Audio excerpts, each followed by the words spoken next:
Yung kapapasok lamang na balita, kansilado na naman ang laban ni Naoya Inoue at ni Sam Goodman. Pero bago yan mga idol, sana po pakiclick po yung like, share, and subscribe. Samahan nyo na din ng notification bell button para sa iba pang mga updates. Salamat!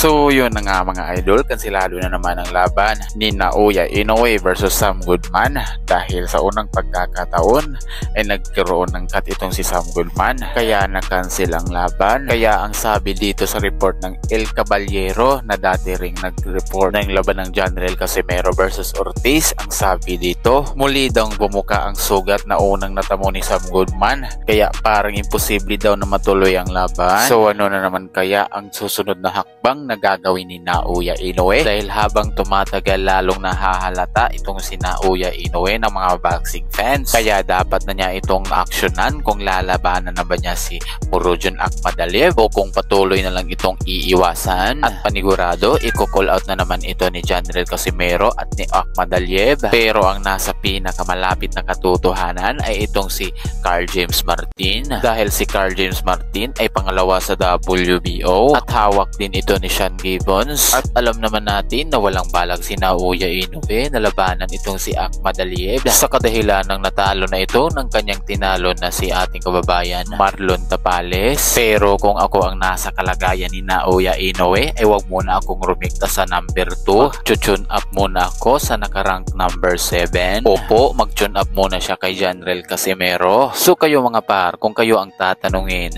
diretso na ba sa number 2 o di kaya rekta Akhmadaliev o mag-tune up muna siya sa rank number 7 na si Janriel Casimero? So hanggang dito na lamang po, paalam.